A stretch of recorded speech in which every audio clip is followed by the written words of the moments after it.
श्री राहुल गांधी जी गौरव गोगोई स्थान पर बोल रहे हैं। क्या हुआ सर? हम तो राहुल गांधी जी के भाषण सुनने के लिए हम उत्सुक है सर, हम उत्सुक है राहुल गांधी का। राहुल क्या हो गया ऐसे? क्या एकदम सुबह सर 11:55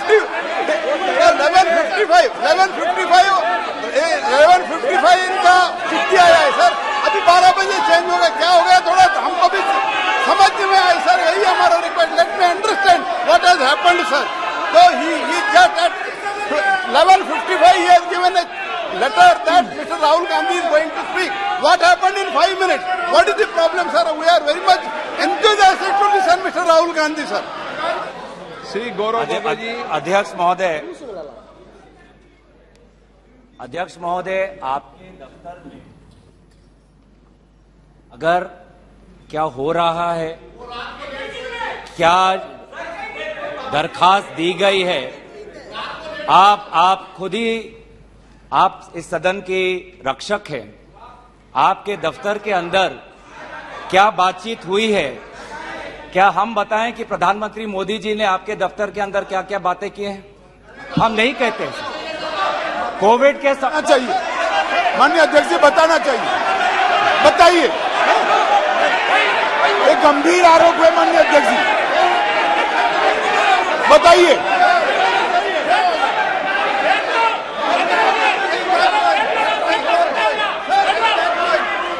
सर प्रधानमंत्री जी का प्रधानमंत्री जी का नाम लेते हुए और शहर का नाम लेते हुए ऐसा अनाप शनाप आरोप नहीं लगा सकते, वो उनको बताना चाहिए। दफ्तर में जो बात हम आपके विश्वास में रखते हैं और आप जो बात हमें कहते हैं उसकी भी विश्वसनीयता हम बचा के रखते हैं। एक मिनट आप सब एक मिनट बैठिए।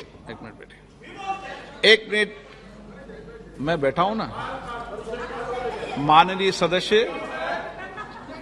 कभी भी कोई भी विषय, ये मेरा चेंबर भी सदन है, आप जानते हैं, वरिष्ठ नेता हैं, कभी भी ऐसी टिप्पणी नहीं करना चाहिए जिसका कोई तथ्य और सत्य ना हो। मेरा कहना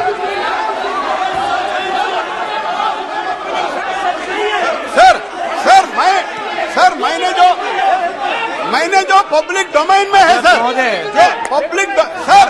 जो पब्लिक डोमेन में है, इन्होंने जो लेटर दिया है और प्रेस को भी कहा है सर, प्रेस के अनुभव होता है, प्रेस के पास भी सर इनका लेटर है सर, प्रेस पे चल रहा है। उसके बारे में मैंने पूछा, मैंने कुछ सीक्रेट नहीं पूछा, इनका जो सीक्रेट है मैंने नहीं पूछा, लेकिन इन्होंने क्या बता रहे हैं माननीय प्रधानमंत्री जी का नाम लेके शहर का गरिमा और एक संसद की, उनको पता है, वो बोलने तो हम भी चर्चा के लिए तैयार है, लेकिन ऐसा अनाप शनाप आरोप नहीं लगा सकते हैं। अगर मंत्री महोदय अगर ये ऐसा नियम शुरू करना चाहते हैं कि सदन आपके दफ्तर में जो बात होती है उसको बाहर उजागर करना चाहेंगे तो बात हम भी रख सकते हैं सर, हम भी उल्टा बात रख सकते हैं अंदर के। तो इस प्रकार के आप संसदीय मंत्री हैं, आप इस पब्लिक डोमेन में please understand, it is in the public domain, it is in the media, it is in the social media, what are you talking? हमारे अध्यक्ष महोदय के दफ्तर में जो बातें करते हैं उसको इस प्रकार से आप उसका उल्लंघन मत करिए। आप संसदीय मंत्री हैं, आप तो अपना कर्तव्य याद रखिए। आपका लेटर पब्लिक डोमेन में है, याद रखिए, आप तो अपना कर्तव्य याद रखिए। अध्यक्ष महोदय,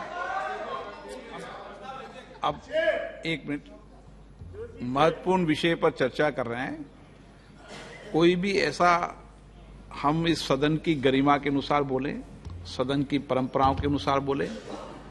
अविश्वास प्रस्ताव एक गंभीर प्रस्ताव है, तो मेरा सभी सदस्यों से आग्रह है कि वह चर्चा को गंभीरता से करें तो उचित रहेगा। गौरव गोगोई जी। अध्यक्ष महोदय, मैं इस प्रस्ताव को आपके समक्ष रखता हूं और आपकी अनुमति की अपेक्षा करता हूं कि मैं अपना वक्तव्य रखूं। अध्यक्ष महोदय, मैं सबसे पहले आपका आभार प्रकट करता हूं कि आपने इंडिया अलायंस के इस अविश्वास प्रस्ताव को आपने स्वीकार किया।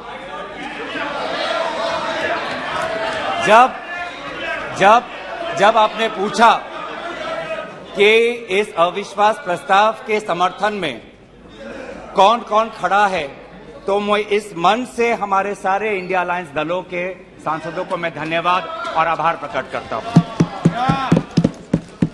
सर, ये अविश्वास प्रस्ताव हमारी मजबूरी है।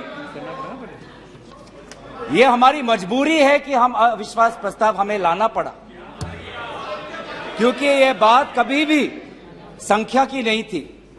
ये बात हमेशा इंसाफ की थी, मणिपुर के इंसाफ की थी। आप पहले प्रस्ताव रख दो आप पहले। सर, प्रस्ताव मैंने आपसे अनुमति मांगा, मैं प्रस्ताव आगे करता हूं। मैंने शुरुआत में उनकी अनुमति मांगी। मैं ये इंसाफ मणिपुर की है, मणिपुर के लिए है। इंसाफ है। मैं पढ़ूं महोदय, मैं निम्नलिखित प्रस्ताव पेश करता हूं कि ये सभा मंत्री परिषद में विश्वास का भाव व्यक्त करती है। सर अध्यक्ष महोदय, ये अविश्वास प्रस्ताव मणिपुर के लिए हम लाए हैं, इंडिया अलायंस, क्योंकि मणिपुर आज इंसाफ मांगता है। मणिपुर का युवा इंसाफ मांगता है, मणिपुर की बेटी इंसाफ मांगती है, मणिपुर के किसान इंसाफ मांगते हैं, मणिपुर के छात्र इंसाफ मांगते हैं। और मार्टिन लूथर किंग ने कहा है, मार्टिन लूथर किंग ने कहा है कि अगर कहीं भी नाइंसाफी हो तो वो हर जगह के लिए इंसाफ का खतरा बन सकता है। Injustice anywhere is a threat to justice everywhere. तो ये जो घटनाएं मणिपुर में हो रही है, इसको ये हम ना समझे कि उत्तर पूर्वांचल के किसी कोने में हो रहा है, ये भारत में हो रहा है। सर, अगर मणिपुर जल रहा है तो भारत जल रहा है। अगर मणिपुर में आग लगी है तो भारत में आग लगी है। अगर मणिपुर विभाजित हुआ है तो भारत विभाजित हुआ है। तो आज हम सिर्फ मणिपुर की बात नहीं कर रहे, हम भारत की बात कर रहे हैं। सर, हमारी मांग स्पष्ट थी कि देश के मुखिया होने के नाते प्रधानमंत्री सदन में आए, अपनी बात रखे, अपनी संवेदना प्रकट करे और उस पर सारे पार्टी समर्थन दे और मणिपुर को एक संदेश जाए कि इस दुख की घड़ी में पूरा सदन मणिपुर के साथ है, हम मणिपुर में शांति चाहते हैं। यह हमारी अपेक्षा थी, यह हमारी अपेक्षा थी। लेकिन अफसोस की बात है कि ऐसा नहीं हुआ। प्रधानमंत्री महोदय ने एक मौन व्रत लिया कि सदन में ना लोकसभा में कुछ बोलेंगे, ना राज्यसभा में कुछ बोलेंगे। और इसीलिए अध्यक्ष महोदय, ये नौबत आनी पड़ी कि हम अविश्वास प्रस्ताव के द्वारा प्रधानमंत्री मोदी जी का मौन व्रत हम तोड़ना चाहते हैं। सर, साफ साफ 3 सवाल है प्रधानमंत्री महोदय से। सवाल पहला कि आज तक वो मणिपुर क्यों नहीं गए? राहुल जी गए, इंडिया अलायंस के विभिन्न पार्टीज गए, गृह मंत्री जी गए, एमओएस होम गए, पर देश के मुखिया होने के नाते प्रधानमंत्री मोदी जी क्यों नहीं गए? यह है सवाल पहला। सवाल दूसरा कि लगभग 80 दिन क्यों लगे प्रधानमंत्री मोदी जी को मणिपुर पे कुछ बोलने के लिए, और जब बोले तो सिर्फ 30 सेकंड के लिए बोले, और उसके पश्चात आज तक भी प्रधानमंत्री मोदी जी की तरफ से ना कोई संवेदना का शब्द, ना कोई शांति की याचना। मंत्री मंडल बोल रहे हैं कि हम बोलेंगे, हम बोलेंगे। आप बोलें, आपको किसी ने नहीं रोका। लेकिन प्रधानमंत्री मोदी जी एक प्रधानमंत्री होने के नाते उनके शब्दों में जो महत्व है वो किसी मंत्री के शब्दों में नहीं है। माफ कीजिएगा,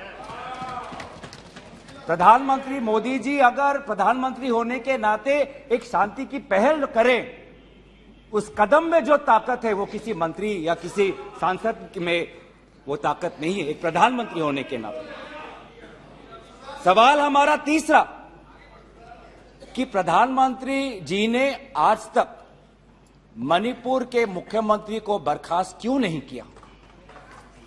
आपने गुजरात में जब निर्वाचन आए, गुजरात में जब आपको अपनी राजनीति करनी थी तो गुजरात में मुख्यमंत्री बदल दिए, एक बार नहीं 2 बार। उत्तराखंड में निर्वाचन आ रहे थे तो उत्तराखंड में 1 बार, 2 बार, 3 बार, 4 बार शायद आपने मुख्यमंत्री बदल किए।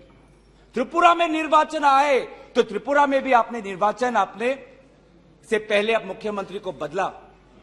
मणिपुर के मुख्यमंत्री में ऐसा क्या आपने विशेष आपका आशीर्वाद आप दे रहे हैं जिन्होंने खुद कबूल किया है कि आज मेरे कारण एक इंटेलिजेंस फेलियर हुआ है? ये 3 सवाल हैं सर, और शायद इन 3 सवालों का 3 उत्तर भी है।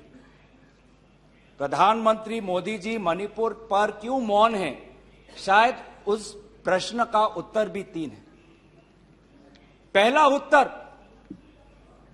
कि प्रधानमंत्री मोदी जी को कबूल करना पड़ेगा कि उनकी डबल इंजन की सरकार, उनकी सरकार मणिपुर में व्यर्थ हो गई है, विफल हो चुकी है। इसीलिए आज मणिपुर में 150 लोग मरे, लगभग 5000 घर जलाए गए, लगभग 60,000 लोगों आज शिविर में हैं, लगभग 6500 FIR है।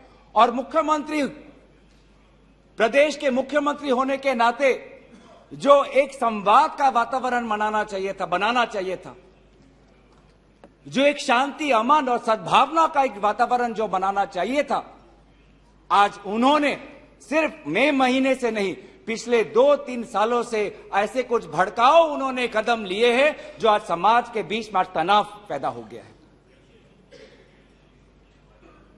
आज हम मणिपुर गए हैं, क्या मणिपुर में यह सबसे पहला हिंसा हुआ है? नहीं।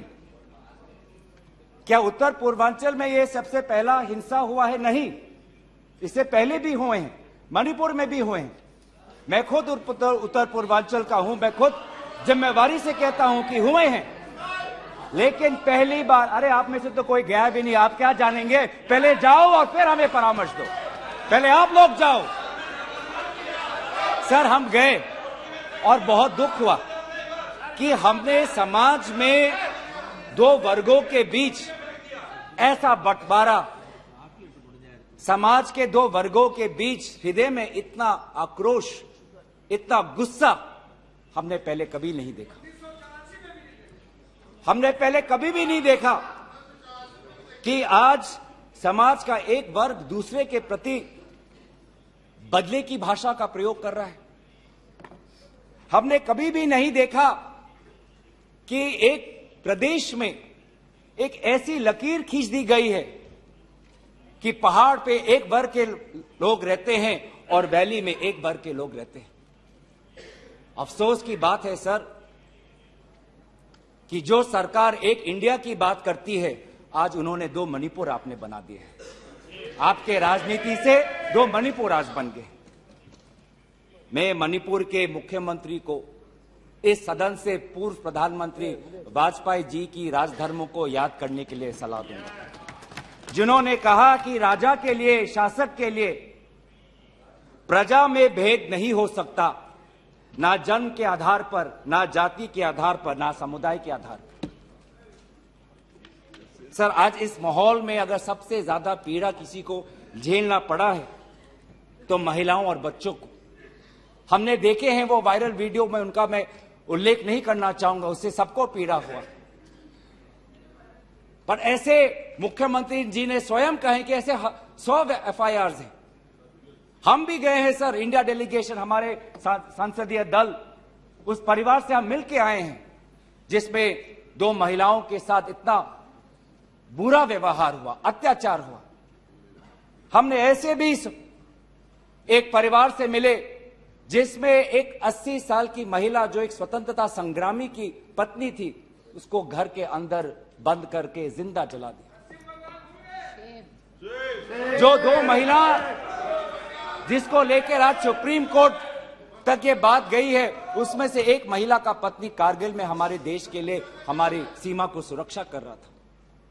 वो कारगिल का जवान बोल रहा है, मैंने देश को बचाया पर मैं अपने घर और अपने परिवार को नहीं बचा पाया। जब हम उनसे मिलते हैं तो हमको क्या कहें? आप लोग कहते हैं हम फोटो ऑप करने गए थे।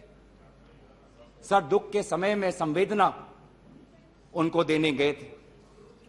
आज महिलाओं, बच्चों के साथ आऊंगा, अब सारे बातों पे आऊंगा। सब पे आऊंगा। धर्मीय जगह को भी बख्शा नहीं गया। खबरों में बने रहने के लिए फोरम 4 को सब्सक्राइब करें और नोटिफिकेशन पाने के लिए बेल आइकन दबाएं।